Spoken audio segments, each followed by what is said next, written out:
Thank you very much for the introduction, Stuart, and yeah, thank you very much to all the organizers for letting me be a part of this event and letting me speak about this. So yeah, I will try to slowly introduce you to the main aims on the first couple of slides, and then I will get a lot more specific on what I want to do. So let's get to it.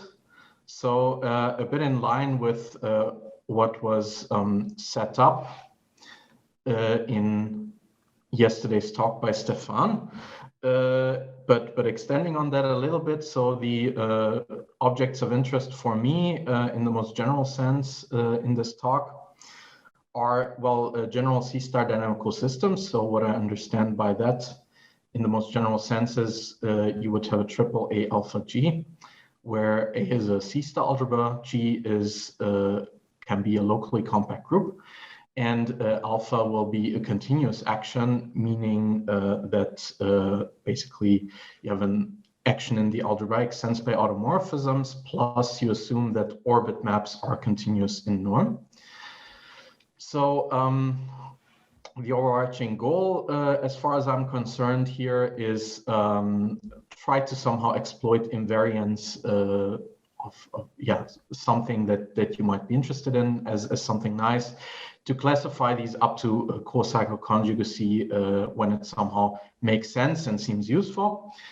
And so from the subfactor perspective, the notion of co-cycle conjugacy was very well motivated yesterday, but let me just recap here. So if you have an action alpha, then first of all, what's a co-cycle? So an alpha co-cycle is a strictly continuous map from the group into the unitary group of your C-star algebra, or if your C-star algebra happens to be non-unital, you might want to look at its multiplier algebra. But you know, if you're not familiar with it, don't sweat it, because we won't really work in this level of generality most of the time.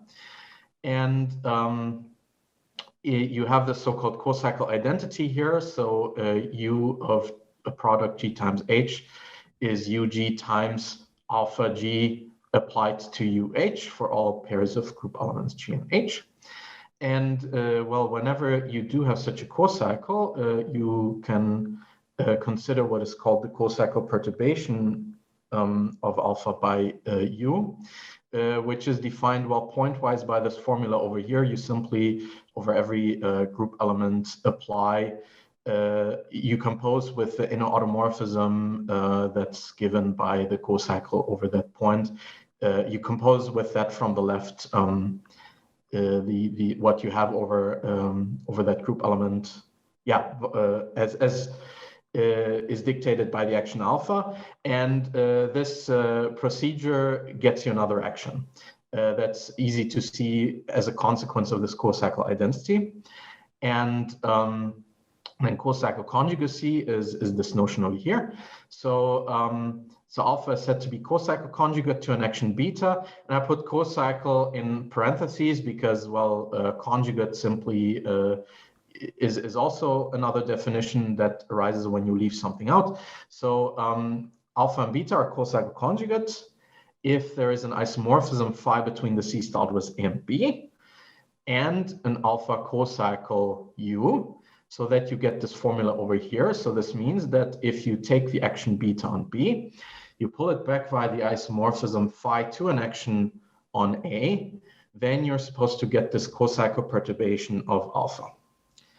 And well, there's also the concept of conjugacy, which is stronger, whereby you simply declare that this co-cycle has to be the trivial one, namely that's just the unit everywhere. So that, in other words, is just nothing but equivariant isomorphism between these two actions. So as far as this talk is concerned, I will henceforth already impose some restrictions that are purely for convenience, not because they're in any way important. So let's just say that most C-star algebras are, from this point onward, unital, and groups will be discrete. Okay. So Now, this overarching goal, as I called it on the first slide, this is somehow meant as an extension of the Elliot program, really. So in particular, when you, whatever sensible thing you want to say, what the overarching goal is, when you restrict to the trivial group, so in other words, when you forget about group actions, then, well, classifying these actions should somehow correspond to classifying the C-star algebras. So it should put you into the realm of something like the Elliot program. So in particular, very often the C-star algebras A in such a context will be, they will have these usual assumptions attached to them, like being simple, amenable, Jiangsu stable, and so on. All the stuff that you've seen in some of the talks yesterday. And so already somehow I would like to preview this meta idea on which I choose to focus on today, which is somehow a core idea that's common to many successful results in this area. And it's really more of a slogan. So I will try to somehow make this slogan more concrete as the talk goes on. And it's quite a simple slogan. So it just tells you that when you're trying to classify a class of C-star dynamics, the first very obvious step is to first you have to understand how to classify the underlying C-star algebras. Yeah, and you have to gain a really good understanding of that, not just at the level of what the statement of the classification theorem is, but really at all the fine steps along the proof. And once you gain a sufficiently deep understanding of that, you look at those intermediate steps, and then you try to find some way using maybe some gadgets that you cook up to reduce the dynamical classification problem, maybe even at the level of some intermediate technical steps, ultimately to the non-dynamical classification that usually is already available to you. And most of the time, the key to doing this is by means of some averaging process that will exploit amenability in some sense. So this can take various shapes in practice, but somehow this core idea can be found in all kinds of approaches, even though they might look different at first glance. So I really want to illustrate this concretely on one example. So what I want to run you through in broad strokes is the classification of group actions of finite groups, in fact, with the so-called Roklan property, because there one can really see very nicely, how such an averaging process can be employed to end up with dynamical classification going from non-dynamical classification. Well, in a sense, this is when you look at the literature, as far as nice abstract results go, this is in some sense the easiest possible case. So the arguments are not too terrible.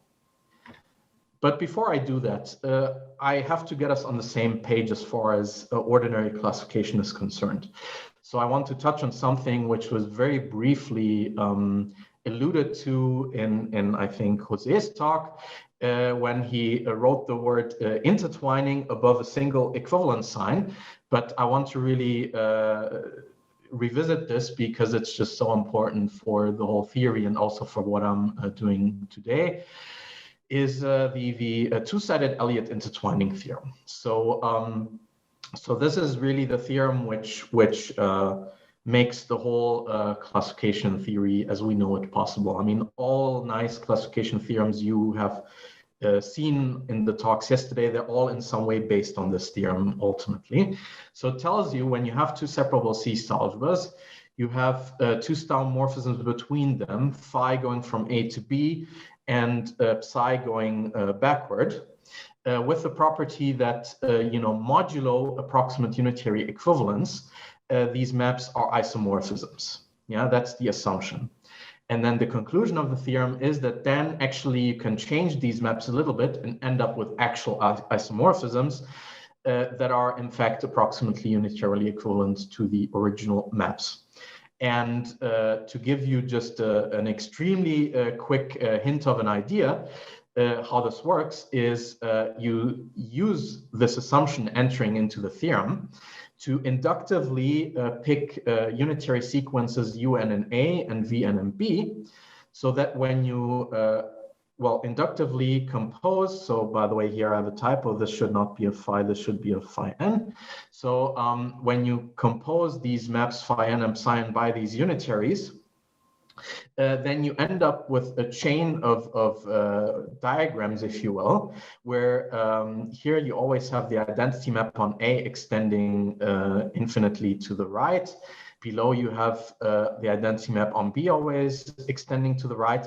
And then you have, well, these maps psi n and phi n pointing between the copies of A and B. So you have loads of triangles here. The triangles do not commute, but given this assumption entering into the theorem, you can make them approximately commute as well as you want on some finite subsets that you specify. And if you make sure that this diagram somehow starts approximately commuting as one goes further to the right with a sufficiently fast speed of convergence, and of course, I'm leaving out a lot of details, but that's the rough idea. Then it turns out that, well, this sequence phi n will be Cauchy point norm, so it makes sense to pass to the limit map. So you define capital phi to be the point norm limit of these phi n, and likewise capital psi you can define as a limit of psi n, and these triangles approximately commuting will actually give you the fact that these maps you obtain this way are mutually inverse isomorphisms, which by construction are obviously approximately unitarily equivalent to the original maps. So this is Elliot intertwining in a nutshell. And the thing is that well, this has dynamical generalizations. So what's relevant for this talk, let's stay in the not so complicated case of finite groups here. So for finite groups, there is a very immediate dynamical analog of this machinery. So when you have two actions alpha and beta on two C-star algebras, you specify two star morphisms that are equivariant, phi and psi, pointing from alpha to beta, and you declare them to be approximately G unitarily equivalent using this notation right here. If you have basically approximate unitary equivalence between the maps as before, but witnessed by unitaries in the fixed point algebra of the target. Right, so that's the only difference. That's somehow the additional dynamical ingredient. And then you just copy paste the proof that I've sketched for you on the previous slide, and you just obtain the exact same statement. So you have a finite group, you have your two actions, and you suppose that you have two equivariant star morphisms between them in your two different directions with the property that their mutual compositions are approximately G inner. And so you have basically that these are equivariant isomorphisms, well, modulo this equivalence relation. And then they can in fact be perturbed in the same way to become honest conjugacies, right? So this is really a very, in a sense, a very low-hanging fruit in the finite group case. So I will use this in a bit. So another thing that I need to bring us on the same page for what's to come is I want to recall this very important machinery that was set up in Jose's talk yesterday. And that concerns the so-called existence and uniqueness theorem that underpins this classification program in its modern form. And for the purpose of my talk, this is just a black box. You know, this approach that I'm presenting can be understood even if you don't understand in any way why these theorems are true, as long as you believe this black box. You know, I hope that you can still get the point. So I will define here this class of C-star algebras. So this is the needed assumptions: a separability, unital, simple, amenable, or a nuclear, to use the terminology from yesterday, Jiangsu stable, and satisfying the UCT. And well, then there was this invariant defined by Jose yesterday, this KTU, and it's K underscore TU. So the underscore is what I'm using here. So this is the so-called uniqueness and existence theorem. So let's go through it. So the first box is the uniqueness theorem. So what does it tell you? It tells you when you have two C-star algebras in this class A and B, and you have two unitary-star homomorphisms between them, then approximate unitary equivalence of these is determined precisely by this invariant, where you simply have to check if the maps at the level of this functorial invariant, if they just agree, if they're equal. Yeah, and this is an if and only if condition. And here, this was also said yesterday, but remember here, I put this in the footnote, the underscore is the so-called total invariant, so a bit nasty to define and contains lots of information. You need this to classify maps, but as far as the isomorphism class of C-star algebras go, it contains the same information as the ordinary invariant, which is simpler. Yeah, it will be clear in the rest of the talk why it's really good to work with this totally invariant here. So this is the uniqueness theorem. Then comes the existence theorem, where you have your two C-star algebras in this class, and then any morphism from the total invariance, so pointing from the invariant of A into the invariant of B, morphism as viewed in this target category that you have to rigorously somehow define, which I won't do, then in fact, then the statement of the theorem is that this morphism between the invariants comes from a unitary-star morphism between the C-star algebras. So the morphism from the invariants lifts to a star morphism. That's the existence theorem. So there's many people one could credit here in this precise form. As you know, it was discussed in the talk yesterday. This is, I guess, this team of 5 authors, Carillon, Gabe, Schaffhauser, Tikuisis, White. But of course, I'm not in any way diminishing what came before. I mean, the precursor or the previous work by Gong, Lin, Yu, and Elliot, and all these people was, of course, historically immensely important to get here. So this is a black box. Keep this in mind for later. And now that we're on the same page about all this, I'm now defining for you what the Roklan property is. So here it is. This is a concept that in this generality was defined by Izumi. So you have a finite group, you have a separable unital C-star algebra A, and then you call an action alpha a Roklan action, or you say that it has the Roklan property if there exists a sequence of projections En in A that has basically 2 properties. So the first property here tells you that this is in fact an approximately central sequence. So it will approximately commute with any given element in A.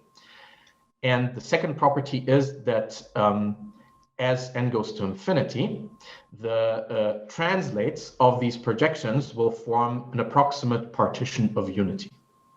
Yeah, so these are your 2 conditions. This is what the Roklan property is. This is the easiest definition. But in order to maybe give you a more conceptual picture of what this really says, is that this can be seen as being equivalent to saying that your dynamical system A alpha approximately locally looks like its own amplification with the shift action of the group on itself. So A alpha approximately looks like its tensor amplification A tensor, the function space over this finite group, and here tensored with the left shift action here. Yeah, so that's really an equivalent way of thinking about this property. And now the thing about this is that, well, it's an interesting class of examples. Quite many actions satisfy this property, but it's by no means like an exhaustive property of interesting actions. So it is in the end quite restrictive, compared especially to von Neumann algebras, where, for instance, outer actions of finite groups on the hyperfinite to 1 factor will have the suitable von Neumann analog of the Roklan property, whereas such a theorem will basically never hold in the C-star context. But still, you have many examples of these. And in fact, in the work of Izumi, where he introduced this, he already gave a theory on how to classify these. And before I talk about this example, for those of you who have never worked with this kind of concept, let me say again, so going back to the shift amplification, why should one maybe expect that this kind of property here is quite restrictive? Well, because it is quite an easy exercise to show. This can be done totally easily by hand if you know how. When you take a given action alpha, like here, and you pass to this shift amplification that's on the right side, when you amplify a given action by the shift, this dynamical system that pops out, unlike what this notation suggests, this dynamical system actually no longer remembers the alpha. So actually this, as a dynamical system, is conjugate to just the shift amplification of the trivial action on A. This you can show by hand. So in other words, as a dynamical system, this right-hand side does not actually remember the alpha at all. So if this thing that's not even depending on alpha approximately looks like alpha itself, well, you can imagine that this comes with some restrictions, yeah. So that's a bit of a piece of intuition right here. Okay, but here at the end of the slide, so here's a prototypical example of a Roklan action. So if you have a finite group and you give yourself the left regular representation lambda on the on the Hilbert space little L2 of G, but this is just the matrices of dimension cardinality of the group. Then you can take this unitarily implemented action on the matrix algebra and take the infinite tensor power action, which will be an action on the infinite tensor product of this matrix algebra with itself. So this is a UHF algebra of infinite type. And this action has the Roklan property. This is easy to see because essentially such a projection without the approximate centrality condition can be constructed while on the nose in this matrix algebra. Essentially one of the canonical rank 1 projections will be one such projection satisfying this relation here on the nose. And then given that you pass to the infinite tensor power action, will take care of the fact that you find such projections that are also approximately central. So that's it. That's why this action it has the Roklan property. Okay. Already, let me ask a naive question for maybe a future problem session or whatever. I don't know the answer to this question because I also didn't think about this. So what is the analog of the shift amplification for actions of unitary tensor categories? Since I barely know a thing about unitary tensor categories, I just wanted to ask this naive question for later. Okay, but let's move on. So what do I want to run you through? I would like to convince you that when you have Roklan actions, if that's the class of actions you look at, then these previous existence and uniqueness theorems that I stated as black boxes will actually imply their own equivariant versions automatically, which then will give us this will give us an equivariant classification theorem. So there's two reduction principles here. This is the first one. So what does this say? So the first reduction principle tells you have two actions, alpha on A, beta on B. These reduction arguments, these, by the way, do not in any shape or form use that the C algebras are classifiable. And in fact, you don't need these assumptions. So this is fairly elementary. So you just have separable unital C algebras. You assume the beta has the Roklan property, that will be your target. So you have two unital equivariant style morphisms pointing from alpha to beta. And then it turns out, as soon as the target beta has the Roklan property, you have approximate unitary equivalence of these maps in the equivariant sense, if and only if you had this in the non-equivariant sense. Right? So in other words, as soon as you have this extremely strong non-triviality condition on the target beta, the dynamical statement reduces to the non-dynamical statement, and the non-dynamical statement we can check by available technology. That's the idea. So I repeated this theorem here on the slide. So this is the same theorem again. And the sketch of, I will give a sketch of proof because it's really not that complicated. So how do you prove this? You suppose that Vn is a unitary sequence of B that witnesses the fact that these maps are approximately unitarily equivalent as ordinary maps. Yeah, so this is what this unitary sequence does.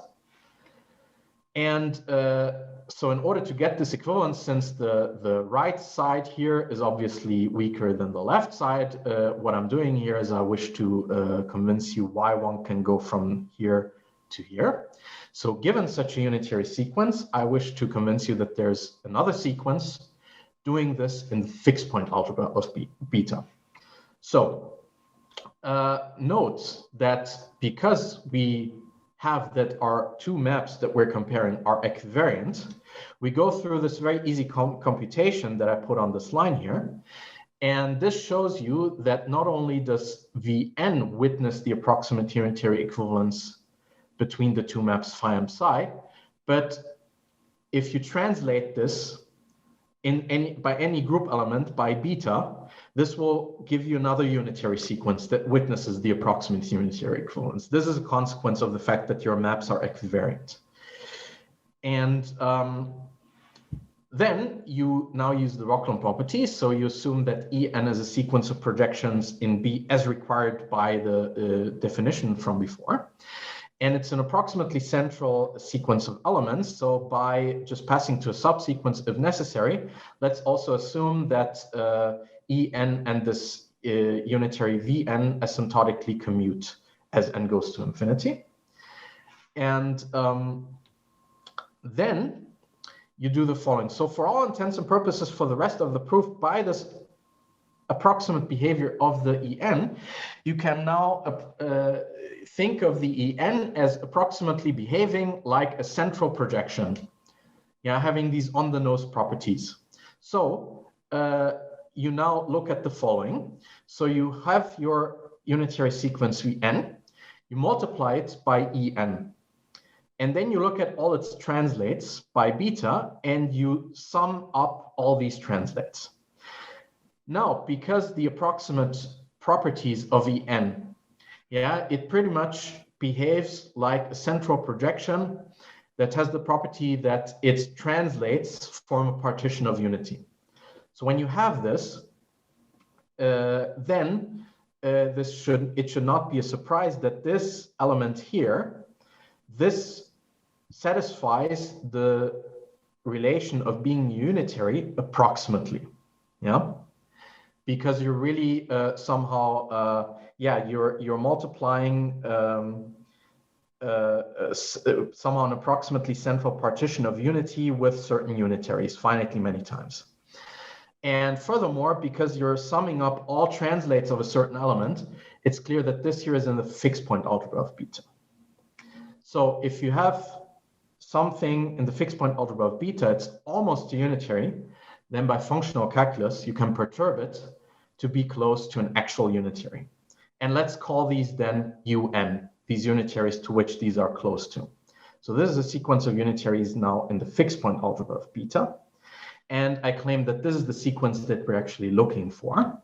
And that's taken care of by this computation here. So we simply need to check what happens. So if I compose the inner automorphism given by U with phi, then, well, again, using the properties of En, that these translates are basically like, central projections, what this will be close to, well, this sum here of the translates of the projections En, and then always these unitaries, so Vn and its translates applied to phi. So this is like the G changes in each summand. But the point is, by the initial observation at the beginning of the proof, this map right here is close to the map psi. And so this no longer then depends approximately on the G. And this right here is an approximate partition of unity. So this is now close finally to the psi, and that is exactly what you need to verify this relation here, which is a priori stronger. Yeah, and this in a way is really an averaging argument. You see that somehow it's not an averaging argument in the ordinary convex sense, but you are in a sense using these Roklan projections to average something, to make a non-fixed unitary into a fixed unitary, preserving some kind of behavior.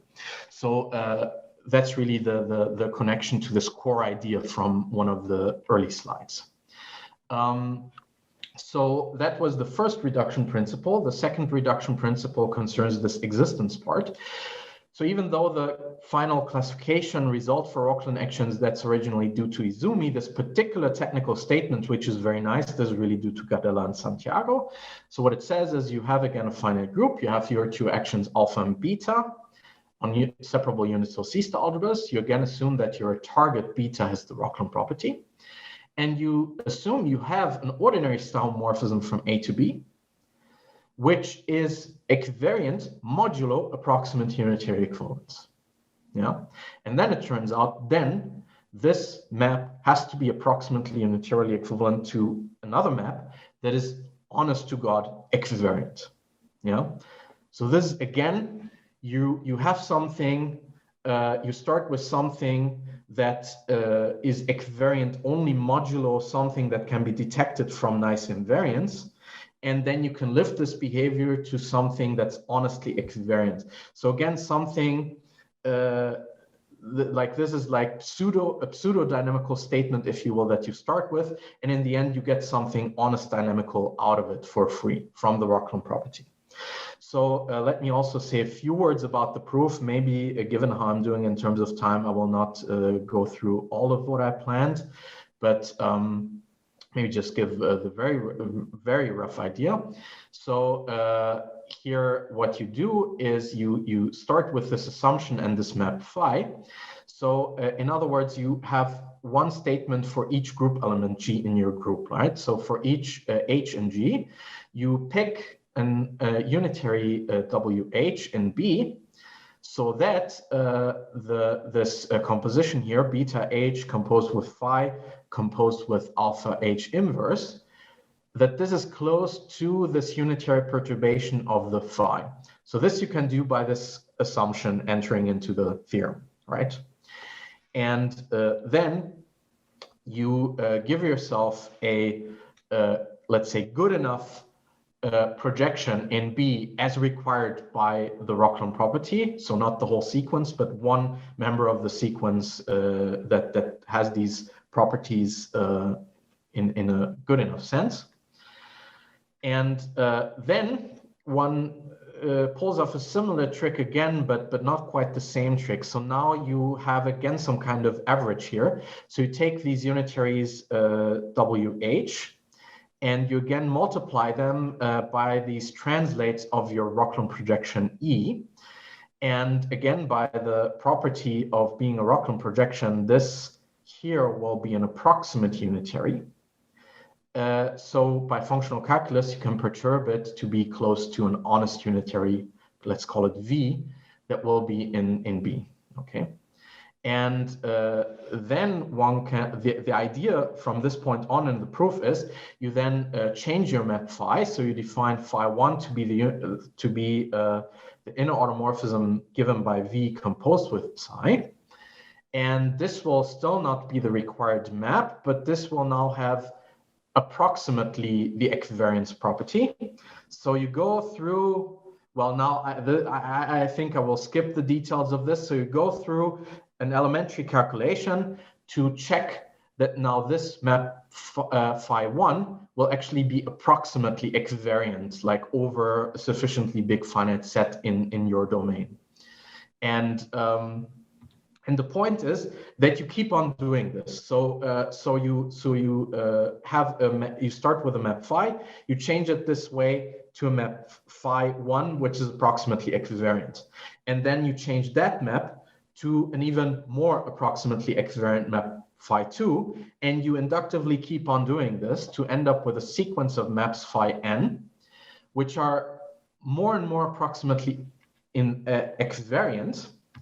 And then this I now can't explain in detail, but if one does this whole thing carefully enough, you can actually arrange along this construction that the sequence of maps phi n will satisfy the Cauchy criterion and point norm. So this will allow you to take a limit map psi, and that will be your honestly equivariant map that you're looking for, and it is indeed approximately unitarily equivalent to your original phi by construction. Okay, so that's this second reduction principle, and now let's talk about how this is applied. So now let's reap the fruits of our labor. So the consequence of all this is this theorem right here. So you have a finite group G. Now let's assume we have two actions alpha and beta. These are Roklan actions on classifiable C-star algebras. And then it turns out that alpha and beta are conjugate if and only if you look at the induced actions, bifunctoriality of this total invariant of G on this total invariant of A and the induced action of beta on the total invariant of B. And if these finite group actions on these invariants are conjugate, well, then the original actions on the C-star algebras were too. And now the proof of this I can explain using all these ingredients set up so far. So let's do it step by step. So first assume, so I need, of course, I only need to convince you of one direction. So I need to convince you that when you have conjugacy at the level of the invariant, then you have conjugacy at the level of the C-star algebras. So we start with a conjugacy at the level of the invariant. So let's let zeta be an equivariant isomorphism from the invariant of A to the invariant of B. Now, by the black box that we started with, by the existence theorem, this isomorphism between the invariants can be lifted to ordinary Staumorphisms.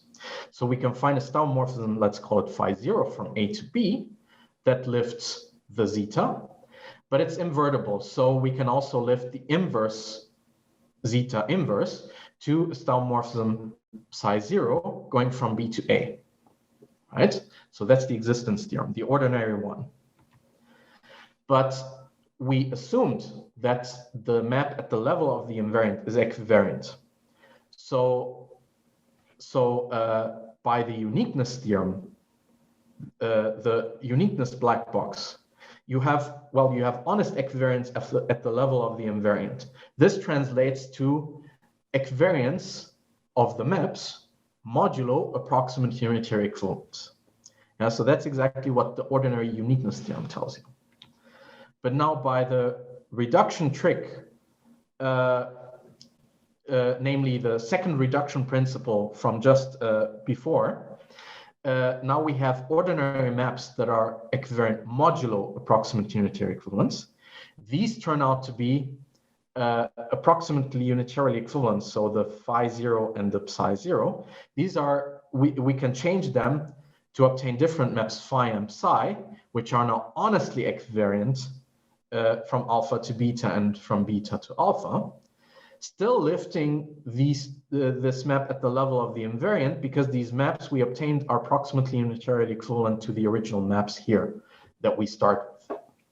And then finally, by the first reduction principle concerning the uniqueness part, so first of all, you use again the uniqueness theorem. So these maps here, they lift the zeta and its inverse. So when you compose them in either order, you get the identity at the level of the invariant. So by the uniqueness, the mutual compositions of phi with psi, or the other way around, these are always approximately inner. And then by the first reduction principle for Roklan actions, something equivariant that is approximately inner in the ordinary sense is actually approximately inner in the equivariant sense. And then finally, once we're here, you apply the dynamical intertwining theorem, and then you get the conjugacy. Okay, so that gives you the final classification result here on this slide. So now I see that there were some questions on the chat. Let me just check here.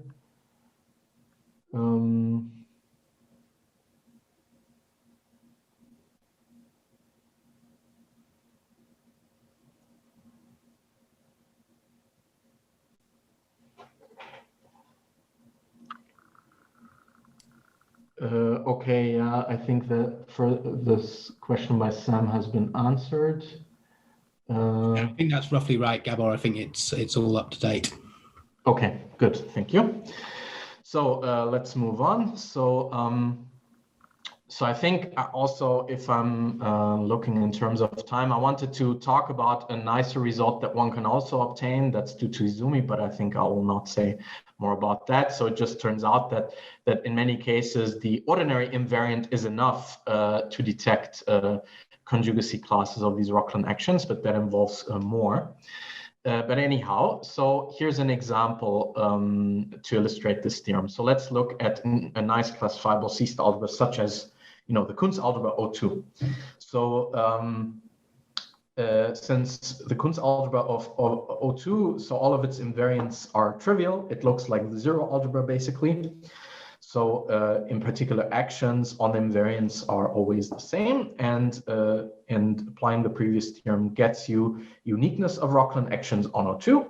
And here's two examples. So either you can look at, so this is Z mod 2 here. Z mod 2 can act in various ways on O2. So for instance, it can act on the canonical generating isometries by looking at, by scaling the first one by a factor of -1 and fixing the second generator that turns out to be one Roklan action. Or another way to induce an action on O2 is you can use the fact that O2 is self-absorbing and define the flip automorphism on this tensor product.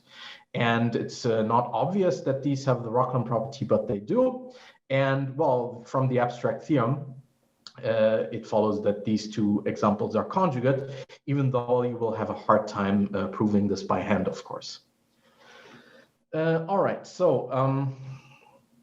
to just round off this mini course, I would just like to spend the rest of the talk saying a few words about the issues surrounding what happens for more general C-star dynamics. In particular, what are some of the difficulties and pitfalls that one can get into.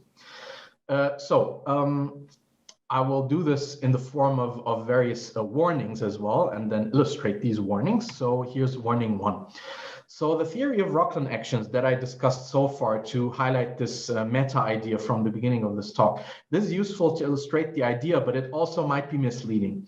So in particular, it might lead you to believe that ultimately nice enough actions on classifiable C-star algebras are determined by how they act on the Elliott invariant, or one of the variants of the Elliott invariant, whatever you look at.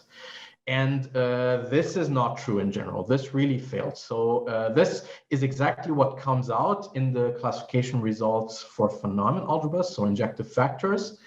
But in the C-star case, this fails quite spectacularly. And I would like to give you a feeling for why this fails, even when you look at a nice classifiable C-star algebra such as O2. So here's a well-known example constructed by Izumi.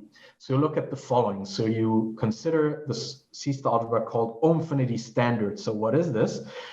This is a corner of O-infinity that's spanned by an inclusion of O2 into O-infinity. So here, take into account such an inclusion of O2 into O-infinity can never be unital. Yeah, but there are many inclusions that are non-unital. And the image of the unit is a projection in O-infinity, and the corner spanned by that is this O-infinity standard. Now let Q in O-infinity standard be some projection that is in fact the range projection of an isometry in O-infinity itself.